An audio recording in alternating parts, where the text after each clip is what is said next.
The camera never gives due justice in regards to terrain difficulty. The terrain here was very steep and had an off-camber slope that was threatening a driver's side rollover. Needless to say, I was beginning to experience the pucker factor. Be able to stop still. I don't know. Hit it.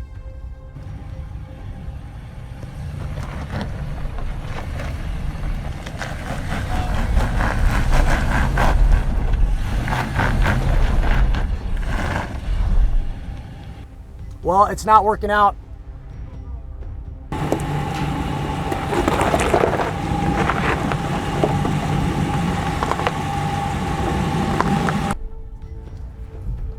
Woo! That's some steep stuff. Try it again. That's got my heart pumping. Hold on. I know that if we had a locker, at least a front locker, we'd be crawling up this no problem. Okay, here we go. Give it another shot.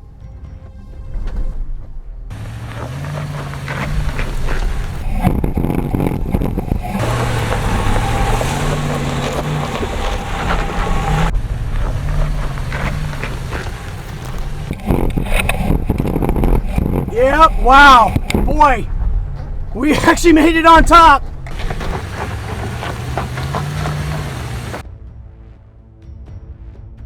That was a little more difficult than I would have liked, but hot damn. Wow. We did it. Here's the part where I don't like not having control. And you know, in your off-roading, you don't have a lot of control in some situations, but there definitely could have been a lot more control traction-wise. So, not my smoothest uphill climb.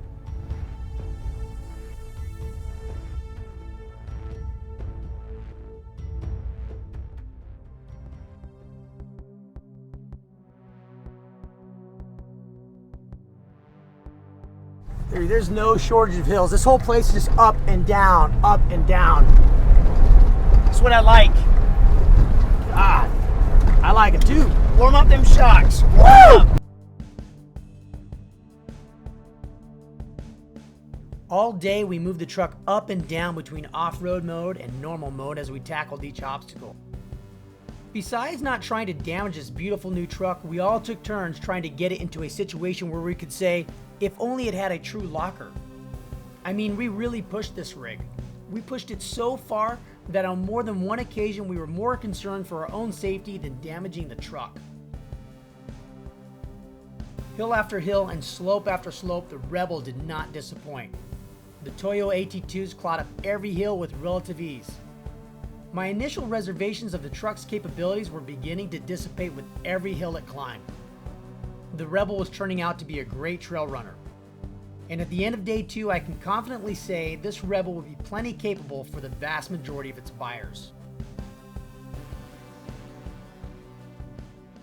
So we're just making this left turn down into a little embankment where there's a little stream. But in any case, I made the turn and I felt the back tire come way off the ground. And as you can see, it's almost a foot off the ground. And I want to take this opportunity to kind of demonstrate some of the things that I'm seeing with this now that the rear end's a little bit exposed. The left rear tire is already stuffed up in the wheel well and the right rear is already drooped out. So since we're going downhill, we shouldn't have any traction issues as far as trying to produce traction from the axles and having to use the anti-spin differential. But this Ram Rebel does come equipped with the air ride suspension. And because it's the Rebel, it has 4 different modes. The lowest being an entry-exit mode that you can use to really lower the truck down, and the airbags decompress, gets it nice and low, you can get in and out pretty easy. And then the next mode is aero mode. So if you're driving at highway speeds, they say about 62 miles an hour or greater, it's gonna lower the suspension a little bit even then.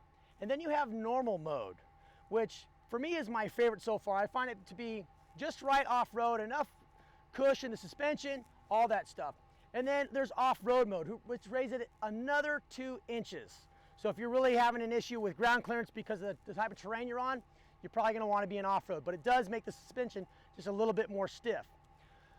Last thing I want to talk about is when you get a truck twisted up like this, you really get a sense of just how stiff the frame is and how well built it is. For this Ram pickup, I'm going to let down the tailgate and let's see if it binds at all. Closes just fine.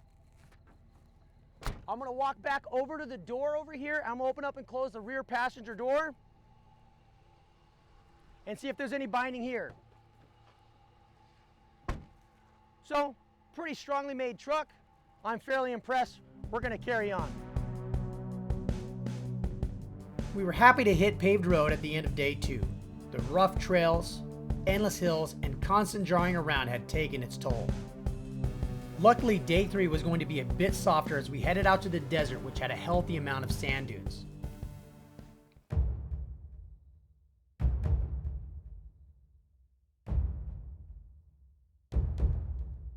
Well before sunrise, we hit the road again. When we arrived in the desert, the sun was just beginning to rise. We positioned the Rebel on a small ridge overlooking the desert landscape. From there, we pointed the Ram truck east and headed out to the first coyote stand of our last day.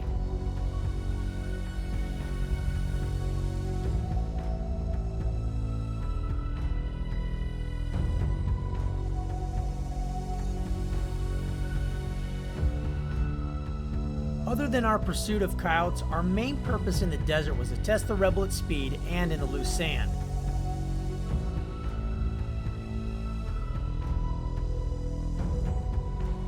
After the morning hunt was over, it was time to air down and get to wheeling.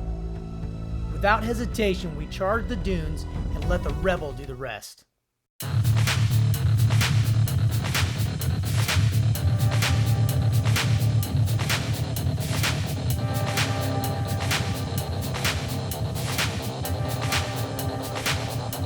Yo, we're out in the dune right now, and we're gonna mess around and play out here and see how it does.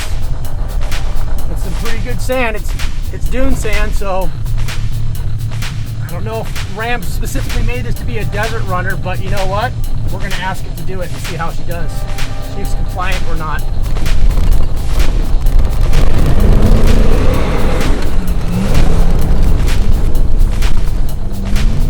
Yeah. Nice. Landed in sand is fun. Nice. Up and over, around. She's handling this fine. This 5.7 liter Hemi. I love the sound of it. It doesn't ever get old. Yep. And right back down this berm. Slowing down.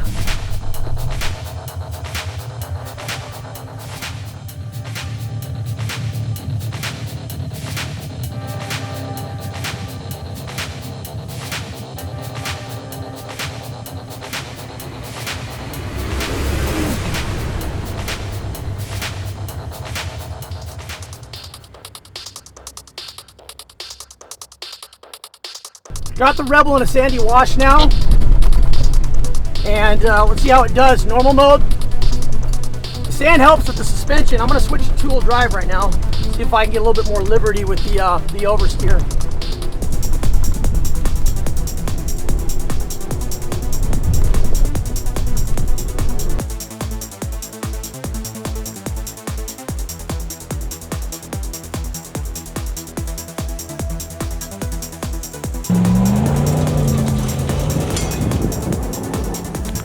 Forehead pulled me right out of that last turn there.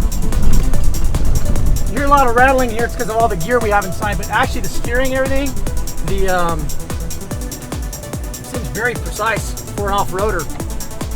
But I'm legitimately going down a desert wash at 50 miles an hour, and they're not big, deep whoops or anything like that, but it's handling it pretty well. There are some bumps in here, there are some turns, and I got full control of this truck in 4 high.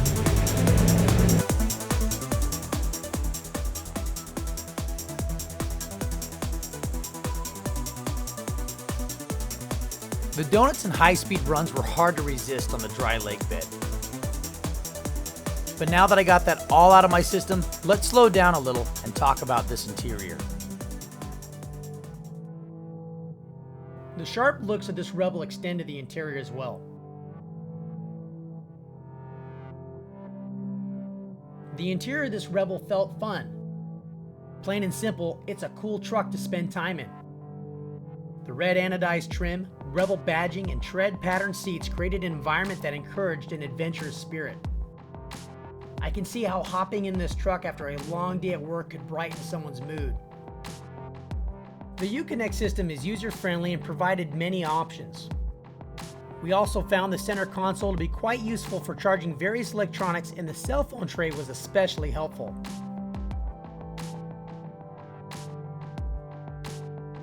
The quality and feel of the interior components seemed well made. As many might suspect, the shift dial took some getting used to. Call me old school, but I think a proper truck benefits from a durable shift lever you can grab and place into gear with authority. While I spent many hours in the driver's seat, I also spent plenty in the rear as well. Rear seat comfort was good, and my 6-foot 2-inch frame did not feel cramped. Lastly, the storage in this Rebel was versatile. The in-floor storage was a good place to keep miscellaneous gear out of the way and organized. The folding table in the back was used on the passenger side and fulfilled its purpose by creating a safe storage location for our more sensitive items. While interior storage options were many, none of them were lockable. Therefore, we turned to Tuffy Security Products, who provided us with a security option for the Rebel's underseat storage. Here we are, the end of day 3. We're all done with this Ram Rebel review. Now we're going to get into some of the more specific things about this truck, the engine, the axles, the suspension, and of course, our final opinion of the Ram Rebel. Let's start off right here with this 5.7 liter Hemi engine. It puts out 395 horsepower and 410 foot-pounds of torque. We've been ripping on this thing for the last 3 days and it's had no issue. Power here is not a problem. Going up the dunes, going down the washes, and up those hills on day 2, there was never any issue with power. Now, this motor is backed up by an 8-speed transmission, which I found to be very exact and precise when going through all the gears. It's very nice on the highway because from day 2 to day 3, we were using that 8th gear a lot on the highway. We did quite a bit of highway driving in between days 2 and 3. Now, moving on back, the rear axle is a 392 rear axle. This is an option, okay, because they have the 321 axle and the 392. This tire and wheel package is probably one of my favorite things about this Ram Rebel. This all-terrain tire, we've taken it across all types of terrain the last 3 days and it's done excellent. From the mountains and out here to this real sandy sand dunes, essentially. They're Toyo AT open countries and they're a 33-inch tall tire. So kudos to Ram for putting a legitimate tire on this truck. I applaud them for that. Additionally, they're wrapped around a 17-inch rim, which I think looks very sharp. And then even more, the attention to detail here in this Rebel is great. Even more, the tread pattern is embossed into the seats. That's just super cool. And before I stand up, let's just talk about the suspension a little bit. Ram calls this the Air Ride suspension. Now these are airbags in here with Bilstein shocks in them. And there's Bilstein shocks in every corner of this truck. Now these airbags, they give you 4 different levels of ride height. First you have entry-exit mode, then you have aero mode, then you have normal mode, and then you have off-road mode. So entry-exit mode gets the truck very, very low. Easy to load stuff in the tailgate, get kids in and out of the truck. Next from that, you go up to aero mode. Aero mode is for traveling at highway speeds. They say somewhere in excess of 62 miles per hour. Beyond that, an inch higher is normal mode. Now, normal mode, being an inch higher, is actually, at this height, it's an inch higher than your standard Ram 1500. Then it gives you 1 other inch of additional lift, and that's off-road mode. Off-road mode is good from 0 to 25 miles per hour. We'll talk a little bit more about my opinion of the suspension system at the end here. Now here at the rear of the truck, it's controlled by a 5-link coil suspension. And I gotta tell you, this is helping out drastically with on-road and off-road handling. The leaf springs are great, they're good for payloads, but the 5-link coil suspension here is doing an excellent job. This is probably one of the best handling and most comfortable 1500s I've ever driven in. If you're planning on taking this rig off-road, make sure to look at the geometry. In fact, make sure to look at the geometry if you're gonna take any rig off-road. So let's talk about it real quick. The front approach angle here is 25.3 degrees. The breakover angle, 19.6 degrees. and the departure angle is 23 degrees. Underneath, you get 10.3 inches of ground clearance. So there's the math with this truck. Here's our final opinion of this 2017 Ram Rebel, specifically when it comes to off-road. There's an elephant out here in the desert, and we're gonna identify it right now. Two things, the lack of a rear locking differential and this suspension. Devin, what's your opinion of this rear locker, or the lack thereof? I'm gonna answer that just like this. Think of any four-wheel drive vehicle that does not have a locking differential on the rear. Okay. What of those vehicles that you can name wouldn't do better if it had one? That's true. We took this vehicle out for 3 days, and I really thought it was gonna have some problems because it didn't have one. The only time that we ran into some issues when it was going up some significant rough terrain, but it did get over the obstacle. It just took a second attempt. Other than that, I think it did well. Well, there's something to be said for that, and I agree. On that second attempt, I wish there was some more control in there that I think some lockers would have helped out with. But here's my opinion on it. This is a Ram Rebel. They've put a lot of time and energy into the looks of this truck. So why not equip it with at least an optional electronic rear differential? And it should be simple for them. And when I say them, I mean Jeep Ram. They've got it in the Power Wagon. They've got it in the Rubicon. They have it in other vehicles. So why not put it in the Rebel at least as an option? That's it. That's done for that one. Now moving on to the suspension. The air ride suspension. You tend to be kind of a fan of it. I'm kind of on the fence about it. Tell me why you're a fan. 4 inches to be able to adjust in elevation gives you more clearance. Not to mention, when I hear the airbags, I automatically start thinking about tow capacity, which this Ram can tow over 10,000 pounds already. When you start messing with the suspension, you're gonna start affecting that tow capacity. But there are other options. But if I had to take my pick, do I like it or not? We jumped it, we don't recommend it, and we did a lot of off-roading in it, and it seemed to do just fine. It did just fine over all of it. It's got a great ride on-road and off-road. But for me, I'm on the fence because I'm thinking, well, I really like personally to run at speed in the desert. I enjoy that. And the way this truck looks for me, it has a look of a desert runner, a little bit. And so I wouldn't be disappointed if they took the money they invested in the air ride suspension and put it into a performance suspension system, some 2.5-inch shock with the reservoir. I think that would be awesome and totally suitable for this truck.